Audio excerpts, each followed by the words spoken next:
Hey Bowtie Nation, Joseph Hogue here with your weekly stock market update, 9 a.m. Eastern every Monday morning with the stocks to watch and the stock market news you need to see. Nation, the media and pundits are blaming the drop in stocks on an AI bubble fears, but it is all a distraction. Underneath the surface, something far bigger is driving this sell-off. The Fed's December meeting now has the power to flip this crash back into a bull market, and my analysis shows a surprise rate cut is coming. I'll reveal 5 stocks I'm buying before the meeting, along with updates to Symbotic, ticker SYM, SoundHound AI, SOUN, and an update to our stock market outlook. Back to that surprise rate cut though, and the stock market sell-off may have started on worries of an AI bubble, but something worse has been building under the surface. And while AI fears have largely been put to rest with huge upside surprises by Advanced Micro Devices during its Analyst Day report, and by Nvidia when it reported its earnings, the market is now singularly focused on the Fed's December 10th interest rate meeting. Nation, don't forget, it was the Fed's historic increase in interest rates in 2022 that crashed the market 26% before starting the current bull rally. Now, investors are worried that the recent rate cuts are over and that pain is starting again. Just as higher rates killed growth in tech stocks in 2022, a pause in rate cuts at this point could bring the bear market back again.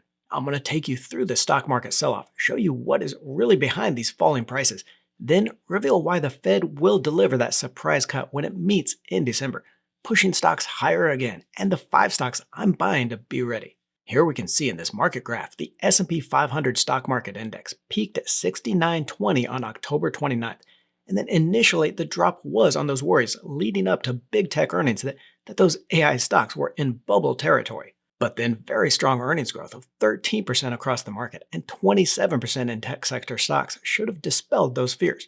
Instead, Kansas City Fed President Jeffrey Schmidt on November 3rd detailed why he voted not to cut interest rates in the most recent Fed meeting. The market was down just 1% from its peak, but it is at this point that the Fed fears would take over and that real sell-off would begin. Then on the 6th of November, Cleveland President Hammack called out high inflation to argue against further rate cuts. That saw the market down almost 3% from its peak as odds of a rate cut fell further.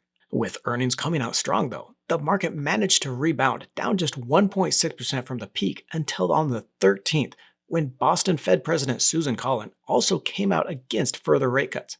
That chorus of Fed members against rate cuts moved odds on a December cut to just 50-50 and renewed the market correction. Then once again, investors thought the bottom was in when Nvidia reported 65% sales growth and flat out rejected the AI bubble narrative. But because AI worries aren't really the selling point here, a surprise jobs report showed the US adding 119,000 jobs in September caused one of the biggest one-day swings of the year.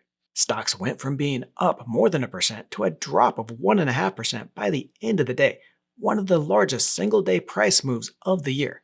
Then New York Fed President Williams was a calming voice, backing a near-term rate cut in a speech on Friday and helped the market recover, but it was a band-aid at best. Besides this Tuesday's inflation data, the Fed is still in the dark on the direction of the economy, and investors are going to remain on edge for a rate cut. Odds of a rate cut at that December 10th meeting did go up to 70% after that Williams speech, according to data from the CME FedWatch rate tool, which tracks futures pricing to show market expectations. Over the last month, though, odds of a cut have fallen from near certainty to less than 50-50, and you can see a direct relationship with stocks. When stocks were peaking, the odds of another rate cut were at 98%, almost unanimous. As of a week ago, though, those odds have fallen to 44%, and then just 39% after that blowout jobs report. This week's Producer Price Index, the PPI, is the only part of the inflation picture that we're going to see this month, but it's likely to show prices rose by about 3% over the last year, pretty much on pace with inflation before the shutdown. On the job side, I don't buy the 119,000 jobs created in September for a second. Job creation for July and August were revised lower than previous estimates, and nothing in the last 5 months has said anything like a strong jobs picture. When we do finally get the November jobs data on December 16th, we're likely to see another big revision lower for those September jobs. Another clue is that earnings growth for consumer goods companies were some of the lowest in the market, and retail sales have been particularly weak, especially in the lower income groups. With inflation still only up about 3% over the last year, all of this points to the need for more rate cuts. Now, folks, I know this is deeper analysis than you might care about, but let me nerd out a minute and I'm going to prove that surprise rate cut in December. Of the 19 members of the Fed committee, only 12 vote on rates on each meeting, so it's important to know which 12 are going to vote and where they stand on interest rates. A graph here from JP Morgan shows each Fed member on a hawk dove ranking with the voting members outlined in orange here. Now, hawks are those generally in favor of those higher rates and more restrictive monetary policy. Doves then are in favor of lower rates and looser policy to spur the economy. Stephen Mirren is definitely the most dovish. As Trump's recent pick to join the Fed, he was picked specifically on his views for much lower rates. In fact, he's calling for a supercut of 0.5%. Fed Governor Waller really wants to be Trump's pick to replace Powell as the Fed chair next year, so he's also been vocal about more rate cuts. Fed Governor Barr and Vice Chair Jefferson have both been fairly dovish even lately, so are likely to vote for at least one more cut. And we know with Friday's speech that Williams is also likely a yes. That is 5 of the 12 voting members that are almost certain to vote for a rate cut here in December. Now, Hammack has been one of the most hawkish, so her recent comments against a cut shouldn't have surprised the market much. She's likely to remain that way in December. Then Richmond Fed President Barkin and Chair Powell have both kept their options open, saying that they're data dependent, and that's probably going to come down to depending on this week's inflation. And here, I think it's a good chance that Fed Governor Cook is going to try to get the heat on her mortgage fraud case turned down by voting on another cut, so that just leaves Daly, Bostic, and Bowman as the wild cards. Now, whatever happens, it's not going to be a unanimous decision, but we will get a majority to vote for a rate cut in December, and that's going to bring investors back to send stocks higher. In that scenario, you want to be buying the hardest hit stocks, and those still tied to the continuing AI theme. And that's because despite some pundits still worrying about an AI bubble, the theme is still set to see increasing investment and growth. Just Friday, Google's head of AI infrastructure gave an internal presentation that required the company's compute capacity to double every 6 months just to meet its AI demand. That follows higher capital spending revisions by all the hyperscalers, spending upwards of $380 billion on AI data centers and other infrastructure just this year. And for that reason, we want to go back to our AI supply chain to see which stocks are benefiting from that multi-year theme and have sold off recently. Starting with Micron Technology, ticker MU, a leader in high bandwidth memory critical to those AI processes. Shares are still up 130% for the year, but have crashed 24% just in the last 2 weeks. I'm also picking up shares of Marvell Technologies, ticker MRVL, which have been rebounding since April, but are now falling with the rest of tech. Shares are down 22% from the late October, even against strong revenue growth of 41% this year and 16% expected next year. Marvell produces accelerator infrastructure for hyperscalers to get the most out of their AI chips and other hardware. I showed you Friday why I think Ethereum ETFs like the iShares Ethereum Trust, ticker ETHA, are the steal of a century using a covered call strategy that gets you 38% discount on the share price and still an 80% plus upside return over the next year. Nation, we are coming into an era of stablecoins and tokenization that could boost the price of Ethereum by 100 times, according to Tom Lee. And this ETHA covered call strategy is one of my favorite investments right now. Back in that AI theme though, few stocks are as pure play in the group as Super Microcomputer, ticker SMCI, dominating the AI server space with 22% share of that market. This stock has crashed 46% since early October and is in deep value territory on expectations for 65% revenue growth this year to $36 billion. And one AI stock I didn't think we'd get another opportunity, shares of SoundHound AI, ticker SOUN, now down 51% from their October high. The company is the AI voice assistant leader in vehicle integration, drive-through, and customer service, already signing multi-year partnerships with White Castle, Oracle, Hyundai, and Jeep.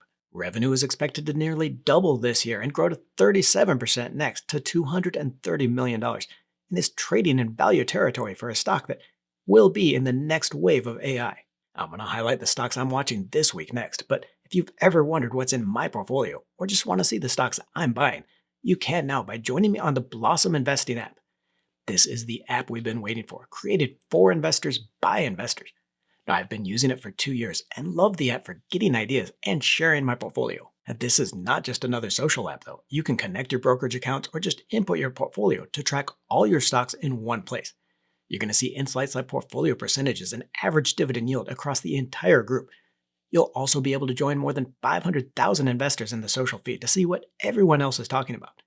Now, I've shared my portfolio on the app. It is totally free to download, so look for the special invite link I'll leave in the description and check that out.